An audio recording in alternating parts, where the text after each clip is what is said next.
다른 시력 교정술이랑은 다르게 렌즈 삽입술은 시간이 지나서 부작용이 생기는 경우들이 간혹 있습니다. 렌즈 삽입술을 받으시고 나서 제일 중요한 거는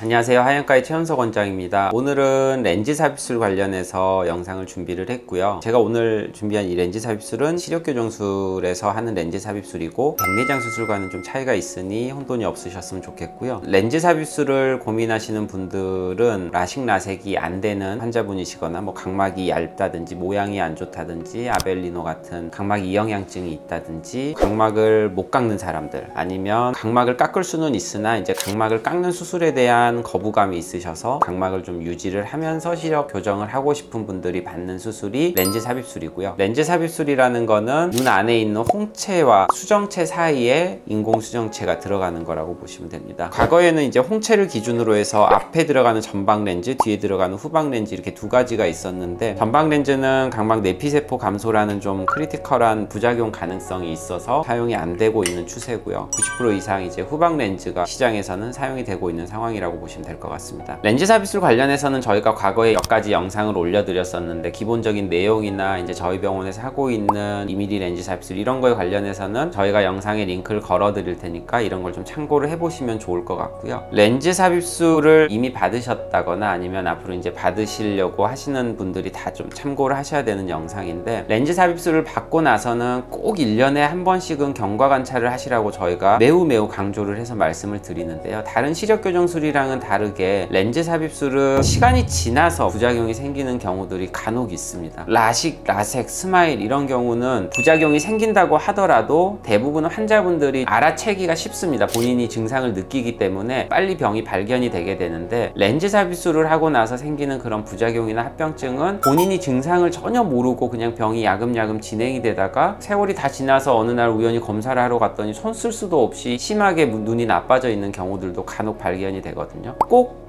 1년에 한 번씩은 검사를 받아보시라고 제가 말씀을 드리고요. 이때 이제 세 가지를 저희가 이제 주목해서 좀 보게 되는데, 제일 중요한 거는 각막의 내피세포고요. 두 번째는 안압, 세 번째는 백내장이 생기지 않았는지 여부를 관찰을 하게 됩니다. 그래도 다행인 거는 렌즈 삽입술은 한번 렌즈를 넣어놨다가 렌즈를 빼게 되면 이제 합병증의 진행을 좀 막는다든지 아니면 원래대로 돌아갈 수 있다라는 게 라식이나 스마일 이런 거에 비해서는 장점이라고 항상 얘기를 하거든요. 렌즈 삽입술 하시는 분들이 이제 이런 걱정을 하시죠. 렌즈 넣고 그럼 이거 얼마나 쓸 수 있냐, 언제 갈아야 되는 거 아니냐 라고 이제 많이들 물어보시는데, 렌즈는 우선 기본적으로 반영구적으로 쓴다고 보시면 되고요. 사람이 늙어서 눈이 망가지고 시력이 떨어지는 거지, 렌즈가 망가져서 살아가는 동안에 시력이 떨어지는 일은 절대로 없습니다. 죽을 때까지 눈만 멀쩡하다고 한다면 렌즈는 영구적으로 쓰는 거지만, 나이 들면 누구나 백내장이 오기 때문에 백내장 수술할 때는 당연히 렌즈를 빼고 이제 백내장 수술을 받으셔야 될 거고요. 꼭 렌즈를 빼야만 하는 상황이 생기는 경우들도 있거든요. 1년에 한 번씩 관찰을 해야 된다고 했었던 안압, 백내장, 각막 내피세포, 이 세 가지 중에 최소한 한 가지 문제가 생긴다고 하면 렌즈를 제거를 해야 된다라고 보시면 됩니다.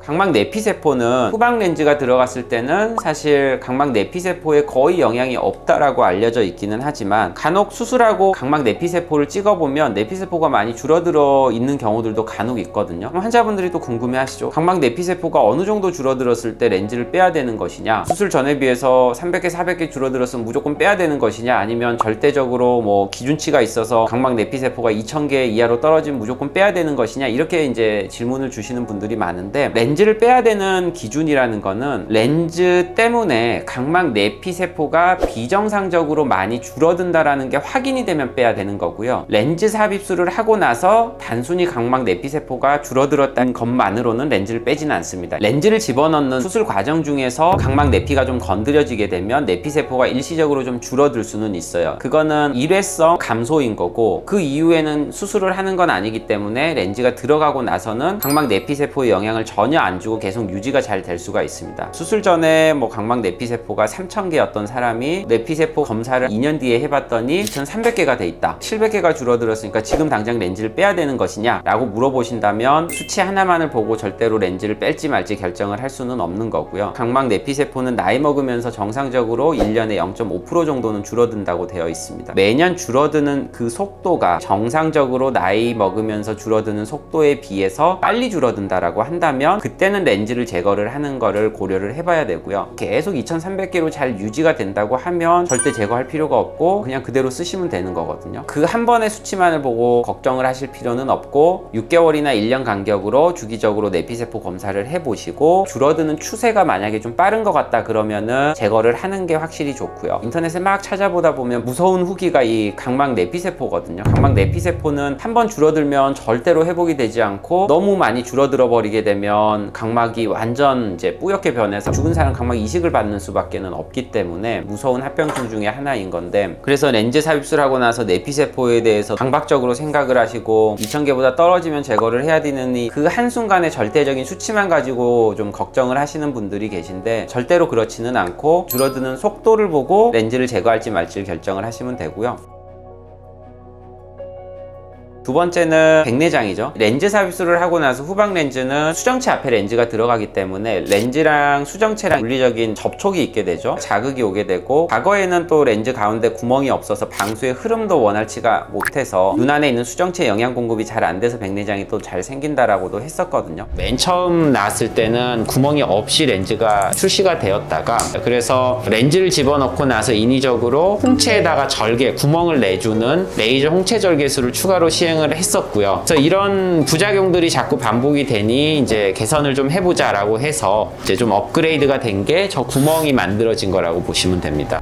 어쨌든 이런 여러 가지 이유들 때문에 백내장이 생길 수가 있고, 렌즈 삽입술에 의해서 생긴 백내장이라고 한다면 렌즈를 제거를 할지 말지 이제 고민을 해봐야 되는데요. 이때는 나이도 같이 고민을 해보셔야 되고, 백내장의 정도, 렌즈를 뺐을 때 얼마나 불편한지 이런 것도 같이 고민을 좀 해보셔야 됩니다. 렌즈 삽입술을 해서 백내장이 생긴 경우라면 기본적으로는 렌즈를 제거하는 거를 권유를 드리고 있는 편이고요. 진료보는 의사들의 스타일에 따라서 좀 이제 권유하는 방식이 달라질 수가 있는데, 렌즈 삽입술을 해놓은 거를 쓸 수 있는 데까지 쓰다가 백내장이 너무 심해져서 수술이 필요하게 되면 그때 렌즈 제거하면서 같이 백내장 수술을 해버리면 된다라고 얘기를 하는 사람이 있고요. 저는 개인적으로 백내장이 발견이 되면 최대한 빨리 렌즈를 제거를 하고 본래 본인이 가지고 있는 생체 수정체를 최대한 쓸 수 있는 데까지 쓰다가 백내장 수술은 최대한 늦게 하시는 게 좋다라고 보통 말씀을 좀 드리는 편인데, 실제로 이제 렌즈 삽입술을 하신 것 때문에 백내장이 생겨서 저희 병원에 오셔서 렌즈 제거랑 백내장 수술이랑 이렇게 같이 하신 분들이 있는데, 렌즈 제거만 하신 분들도 있고 백내장 수술까지 같이 받으신 분들도 있어요. 보편적으로 이제 환자분들이랑 좀 이렇게 얘기를 해보다 보면 대부분 고도근시였었기 때문에 이 렌즈 삽입술을 받으셨었단 말이죠. 렌즈를 제거를 하고 다시 그 고도근시 시절로 돌아간다라고 하는 게 굉장히 환자분들한테는 큰 불편함이라서 그냥 쓸 수 있는 데까지 렌즈 삽입술을 해놓은 거 렌즈를 쓰다가 백내장 진행되면 렌즈 제거를 하면서 백내장 수술을 한꺼번에 받는 케이스들이 조금 더 많은 것 같고요. 이제 저는 백내장 수술도 많이 해드리고 있는 입장에서 본다면 렌즈를 제거를 하게 되면 어쨌든 백내장이 진행이 되는 건 어느 정도 늦출 수는 있고요. 젊은 사람들의 생체 수정체에서 백내장이 조금 생겼다고 하더라도 시력이 어느 정도 유지가 된다고 한다면 백내장 수술을 해서 시력을 올렸을 때 과연 그런 인공 수정체들이 젊은 사람의 생체 수정체만큼 좋을 것이냐를 따져봤을 때는 맞다라고 생각하진 않거든요. 백내장이 많이 진행이 돼서 시력이 많이 떨어진 경우라면 당연히 이제 젊은 나이에서라도 수술을 해야 되겠지만, 백내장이 막 시작이 된 게 발견이 됐고 이 렌즈 때문에 생긴 게 확실하다라고 생각이 든다면 저는 렌즈를 최대한 빨리 제거를 하시고, 불편하시더라도 안경이나 컨택트 렌즈나 이런 거를 끼시다가 백내장이 더 심해졌을 때 백내장 수술을 받는 거를 개인적으로는 권유를 드리는 편이거든요. 그리고 마지막으로 안압인데요. 렌즈가 이 수정체랑 홍채 안으로 들어갔을 때 안쪽에 있는 공간 대비 사이즈가 잘못 선택이 돼서 너무 큰 경우에는 렌즈가 사이에 공간에 껴서 이렇게 앞으로 휘어져서 올라오게 되거든요. 이렇게 렌즈가 앞으로 올라오게 되면 렌즈 바로 앞에는 홍채가 있기 때문에 홍채를 앞으로 밀게 되고, 홍채가 앞으로 밀려 나오게 되면 홍채랑 각막 사이에 있는 이 좁은 공간이 더 좁아지게 되죠. 이 앞쪽에 있는 이 공간을 전방각이라 그러는데, 눈 안에서는 물이 계속 만들어지고 만들어지는 물만큼 계속 빠져나가서 들어가서 어느 정도의 압력이 계속 일정하게 유지가 되는데 빠져나가는 공간이 이 전방각이라고 보시면 돼요. 물은 계속 만들어지고 전방각을 통해서 물이 계속 빠져나가 줘야 되는데 렌즈에 밀려서 공간이 너무 좁아지게 되면 물이 잘 못 빠져나가는 거죠. 물은 계속 만들어지는 거는 똑같이 만들어지고 압력이 세져서 빵빵해지는 거죠. 시신경이 손상이 되는 녹내장이라는 병이 생길 수가 있고, 렌즈 사이즈는 사실 수술할 때 렌즈를 집어넣은 순간 대충 이게 렌즈가 크겠다 작겠다 어느 정도 감은 오게 되고요. 그리고 수술하고 나서 1일 뭐 일주일 이런 식으로 경과를 볼 때 거의 초기에 발견이 되기 때문에 안압에 문제가 될 것 같다 그럼 바로 제거를 하고 한 단계 낮은 사이즈의 렌즈로 바꾸는 게 좀 좋을 거고요.